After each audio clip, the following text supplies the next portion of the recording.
जय माँ मातंगी मेरे प्रिय साधकों और दर्शकों। आज का ये वीडियो सभी के लिए महत्वपूर्ण है। हमारे साथ कई तरह के साधक जुड़े हुए हैं जो पूर्ण भी है और कुछ अपूर्ण है। अपूर्ण मतलब जो अभी सीख रहे हैं। तो ये उन सभी के लिए महत्वपूर्ण वीडियो है। और जो दर्शक हमारे साथ जुड़े हुए हैं, जो हमारे वीडियो को देखते हैं, उनके लिए भी ये महत्वपूर्ण है, क्योंकि इस वीडियो से उनका आध्यात्मिक ज्ञान बढ़ेगा, नया नॉलेज उनको पता चलेगा। आज का जो वीडियो है ये है तिलक के ऊपर। आपने अक्सर तिलक के बारे में सुना होगा। तिलक से वशीकरण होता है, मोहिनी होती है। जैसे किसी का कोई ऑफिस में काम रुका हुआ है तो वो कुछ विशेष क्रियाओं से सिद्ध करके तिलक लगा के जाता है, तो जिस ऑफिसर से उसका काम होता है वो निकल जाता है ना। या किसी को मोहित करना होता है तो लोग तिलक लगा लेते हैं, या माता बहनें तिलक लगा लेते हैं तो पुरुष उनकी तरफ आकर्षित होता है, या फिर पुरुष की तरफ महिला आकर्षित होती हैं। और इसका जो है बड़ा महत्व है। कई बार तिलक जो है उच्चाटन क्रियाओं में भी इस्तेमाल किया जाता है, कभी विदेशन क्रियाओं में भी उपयोग किया जाता है, यहाँ तक मारन क्रियाओं में भी तिलक का उपयोग किया जाता है। लेकिन वो बहुत ज़्यादा उग्र होता है, तो उस बारे में तो हम बात ही नहीं कर रहे हैं। तो हमारा नॉलेज है तिलक के बारे में।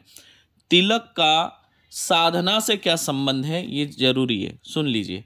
चाहे आप तामसिक क्रिया कर रहे हो, चाहे सात्विक क्रिया कर रहे हो, दोनों ही क्रियाओं में, दोनों ही साधनाओं में तिलक लगाना अति आवश्यक है।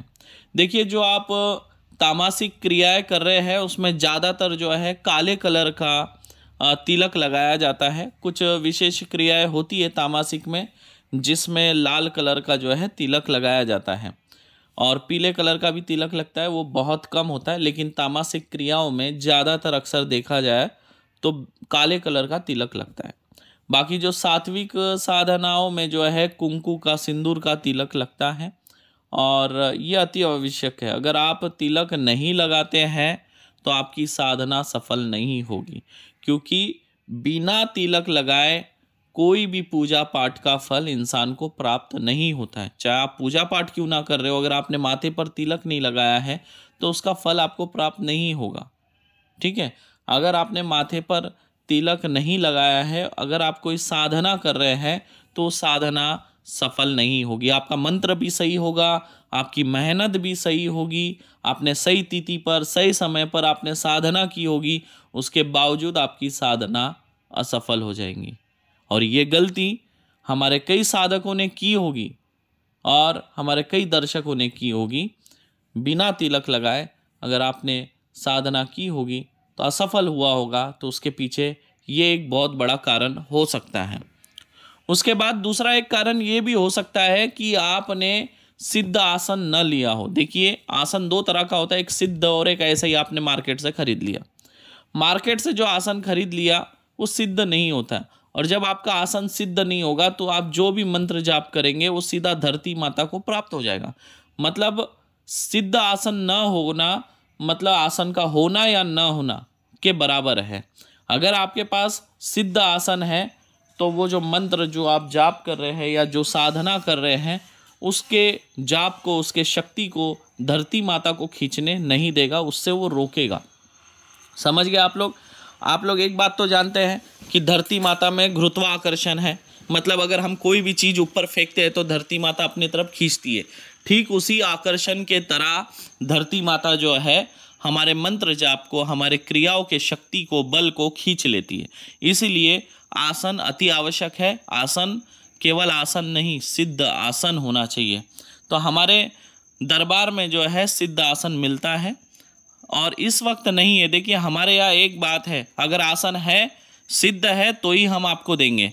मतलब आसन बेचना है ये हमारी सोच नहीं है, मतलब पैसा कमाना है ये हमारी सोच नहीं है। अक्सर हमारे पास साधक आते, दर्शक आते, बोलते गुरुजी आसन दो, तो हम सीधा बोलते अभी आसन नहीं है, जब आएगा तब आपको दिया जाएगा, जब सिद्ध करेंगे तब देंगे। बेचना है तो ऐसे कई आसन मार्केट से खरीद कर लाकर हम आपको दे सकते नहीं। हमारा आसन आप देखिए, जिन साधकों ने हमारा आसन लिया होगा उनको पता है कि हमारा जो आसन है हैंडमेड बनाया हुआ है। मतलब आसन के अंदर ऊपर से आसन होता है, बीच में कुश का आसन होता है, उसके ऊपर भी आसन होता है, और उसमें कुछ विशेष प्रकार से कुछ क्रियाएं होती है। अब ये सब बातें हम बता नहीं सकते, लेकिन जिनके पास हमारे आसन है वो साधक दर्शक जानते हैं कि कि अघोर मार्ग का आसन कैसा होता है, आसन का सही महत्व क्या होता है, ये हमारे शिष्य जानते हैं जिनके पास काले कलर का सिद्ध आसन होगा। ठीक है, तो चलिए हम आज बात करते हैं तिलक के बारे में। साधनाओं के बारे में किसी दिन विस्तार से बात करूंगा। साधना असफल होने के क्या क्या कारण हो सकते हैं और उसमें से आप क्या क्या गलती कर रहे हैं ये आपको खुद समझ में आ जाएगा। तो उसके लिए हम किसी दिन लाइव सेशन रखेंगे और लाइव सेशन में आपको सारी जानकारी देंगे। आज तो हमारा विषय है तिलक।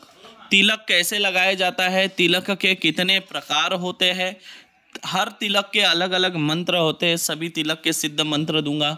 किस समय कौन सा तिलक लगाना चाहिए, किस तिलक का क्या महत्व है, आज मैं कौन सा तिलक आपको देने वाला हूँ, कौन से तिलक का मंत्र देने वाला हूँ, उस बारे में हम आगे बात करते हैं वीडियो में।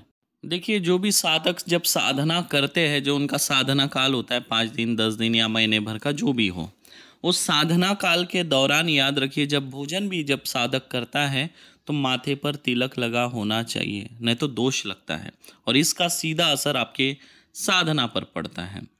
याद रखिए, ये बातें आपको इसलिए डीपली बताई जा रही है ताकि आप इसको सही तरीके से करें और अपने जीवन में जो है साधना में आप लोग सफल हो सके और एक सफल साधक बन सकें।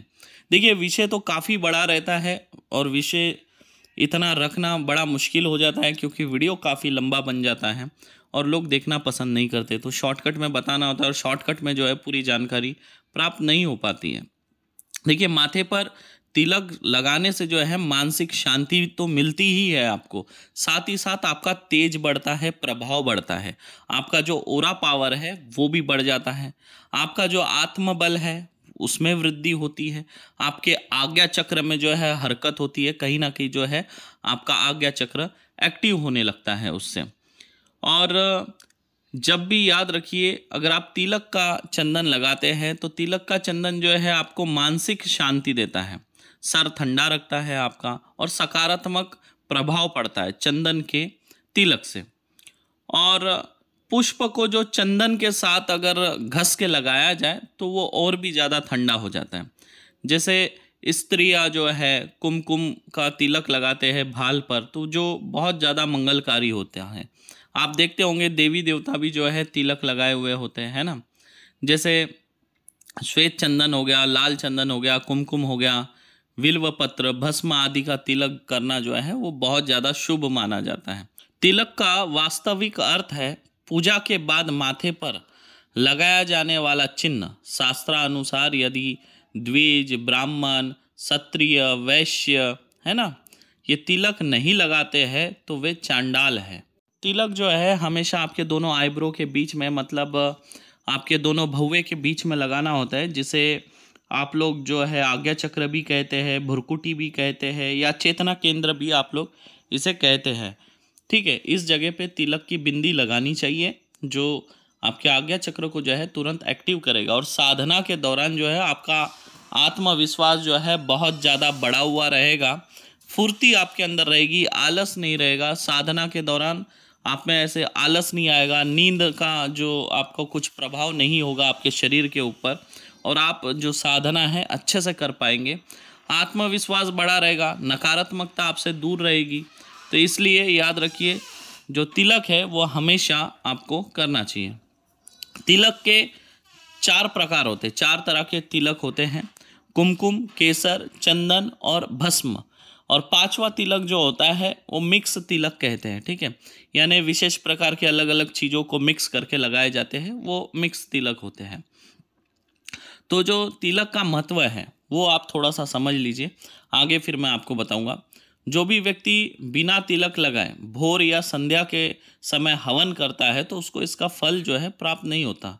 चंदन का तिलक लगाने से पापों का नाश होता है, व्यक्ति संकटों से बचा हुआ रहता है, जो संकट आते हैं ना उससे वो बचा हुआ रहता है, उस पर लक्ष्मी की हमेशा कृपा बनी रहती है। लेकिन याद रखिए, चंदन के साथ अगर थोड़ा केसर मिलाकर लगाया जाए तो लक्ष्मी माता की सही में उस व्यक्ति के ऊपर कृपा रहती है। जैसे मैंने एक वीडियो में कहा था, जो केसर और चंदन को अगर घस कर अगर आप माथे पर, नाभि पर और कंठ में लगाएंगे तो लक्ष्मी आपके पीछे पीछे दौड़ेगी, आपके घर में कभी धन की समस्या नहीं होगी। इसे एक बार आप जरूर आजमा कर देखें। ये मेरा परीक्षित प्रयोग है, मैंने कई लोगों को दिया और उनके जीवन में यही असर मुझे देखने मिला। तिलक लगाने से आपकी याददाश्त जो है वो भी बढ़ती है, जिसे भूल जाने की आदत है, छोटी छोटी बात जो भूल जाता है, कोई चीज़ कहीं रख के भूल जाते हैं, तो वो याददाश्त जो है उसकी बढ़ेगी, तो भूलने वाली बीमारी दूर हो जाएगी। अगर तिलक को जो है अलग अलग वार को अगर लगाया जाए अलग अलग मंत्रों से, तो अलग अलग वार अनुसार जिस ग्रह का जो वार है उस हिसाब से उस ग्रह की उसको कृपा प्राप्त होती है। तो याद रखिए, तिलक अवश्य लगाइए अगर आप साधना में सफल होना चाहते हैं तो। तिलक लगाने के वैसे शरीर पे जो है 12 स्थान होते हैं, ठीक है। जैसे हृदय के पास आप तिलक लगा सकते हैं, दोनों बाजुओं पर, नाभि पर, पीठ पर, दोनों बगल पर, सिर पर, मस्तक पर, गले पर, है ना, माथे पर। इस तरह से जो है तिलक के टोटल 12 स्थान होते हैं। तो 12 स्थानों पर तिलक लगाया जाता है। साधना काल पे अगर 12 स्थानों पे लगाते तो अति उत्तम है। अगर 12 स्थान पे आप नहीं लगा सकते तो माथे पर तो तिलक जो है आपका लगा होना अति आवश्यक है। देखिए, चंदन का तिलक लगाने से चंदन जो है ना आपके दिमाग को ठंडा रखता है, और दिमाग अगर आपका ठंडा होगा तो कई तरह के आप परेशानियों से भी बचे रहोगे। कई बार ऐसा होता है, कई ऐसे विवाद होते हैं जिसमें इंसान का चुप रहना अति आवश्यक हो जाता है, लेकिन इंसान जो है आवेग में आके, क्रोध में आके कुछ बोल जाता है या कुछ कर जाता है जो उसे बाद में बहुत महंगा पड़ता है। इसीलिए दिमाग को ठंडा रखने के लिए संयमता बरतने की अति आवश्यकता होती है। संयमता तब आप बरत सकते हैं जब आपकी सोचने समझने की क्षमता तीव्र हो, और तीव्र तब होगा जब आपका दिमाग ठंडा होगा। तो ठंडा रखने के लिए चंदन जो है अति उपयोगी है। याद रखिए, इंसान खुद के मुसीबतों के पीछे 80% खुद उस इंसान का हाथ होता है। कई तरह की मुसीबत इंसान चाहे तो टाल सकता है चुप रहकर। याद रखिए, चंदन का तिलक लगाने से और क्या फ़ायदा होता है वो मैं आपको बता दूं। चंदन का तिलक अगर आप माथे पर लगाते हैं तो दिमाग में जो है ना सेराटोनिन और बीटा एंडोफरिन नाम का जो स्राव है वो संतुलित तरीके से होता है, जिससे मनुष्य के, इंसान के शरीर में जो है उदासी जो रहती है, आलस्य जो रहता है वो दूर होता है, और मन में जो है ना उत्साह बढ़ जाता है। जैसे कुछ भी करने का है उसका उत्साह बढ़ेगा, नकारात्मकता दूर होगी। आपके मन में ये विचार नहीं आएगा नहीं मैं ये नहीं कर सकता, आपके मन में यही विचार आएगा अरे मैं कर लूँगा, आसानी से कर जाऊँगा। तो सकारात्मकता जो है ना वो बढ़ जाती है। वैसे तिलक जो है कई प्रकार के होते हैं, कई प्रकार से तिलक लगाए जाते हैं। आज जो हम तिलक के बारे में बात करने वाले हैं वो है सांक्त तिलक, ठीक है। सांक्त तिलक जो है एक गोल बिंदी होती है, दोनों आईब्रो के बीच में आज्ञा चक्र पर लगाई जाती है, और इसका स्वयं सिद्ध मंत्र मैं दे रहा हूँ। सांक्त तिलक जो है आप साधना में भी लगा सकते हैं और हमेशा डेली रूटीन पे भी लगा सकते हैं, और इसके अलग अलग मंत्र प्रयोग है। अगर आपको चाहिए होगे तो मैं दूंगा, और बाकी तिलकों पर भी दूंगा। आज जो मैं तिलक दे रहा हूँ इसे आप डेली वाइज भी लगा सकते हैं, यानी रोज भी लगा सकते हैं इस मंत्र से सिद्ध करके, और इस तिलक को आप साधना काल में भी लगा सकते हैं। याद रखिए, तिलक कैसा लगाया जाता है। अपने बाएं हाथ के मध्य में तिलक की डिबिया रखेंगे, है ना, जो सिंदूर होगा या चंदन होगा उसकी डिबिया रखेंगे, और अपने अनामिका उंगली से उस सिंदूर के ऊपर ऐसे हाथ घुमाते रहेंगे, और ये जो मंत्र है स्वयं सिद्ध मंत्र, इसको पढ़ते रहना है और उसमें सिंदूर में हाथ घुमाते रहना है या चंदन में हाथ घुमाते रहना है।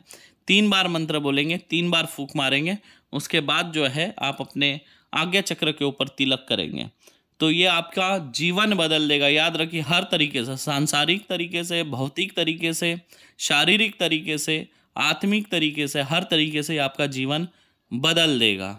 अगर आप बहुत चिड़चिड़े हैं, छोटी छोटी बात में आपको गुस्सा आ जाता है, हमेशा मन अशांत रहता है, दारिद्र्यता में जीवन हो चुका है, लक्ष्मी टिकती नहीं है, कोई काम में सफलता नहीं मिल रही है ना, हमेशा आलस्य रहता है शरीर में, सकारात्मक विचार दूर दूर तक नहीं है, भक्ति पूजा पाठ से आप बहुत दूर है, भक्ति करने का मन नहीं करता, पूजा पाठ करने का मन नहीं करता हो, तब अगर आप इस तिलक को धारण करेंगे, साधना में धारण करेंगे, तो हर इससे ही आपको सुख शांति प्रदान करेगा।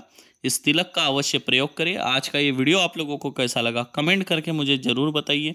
आप लोग कमेंट नहीं करते हैं तो मेरा जो मनोबल है वो नहीं बढ़ता है।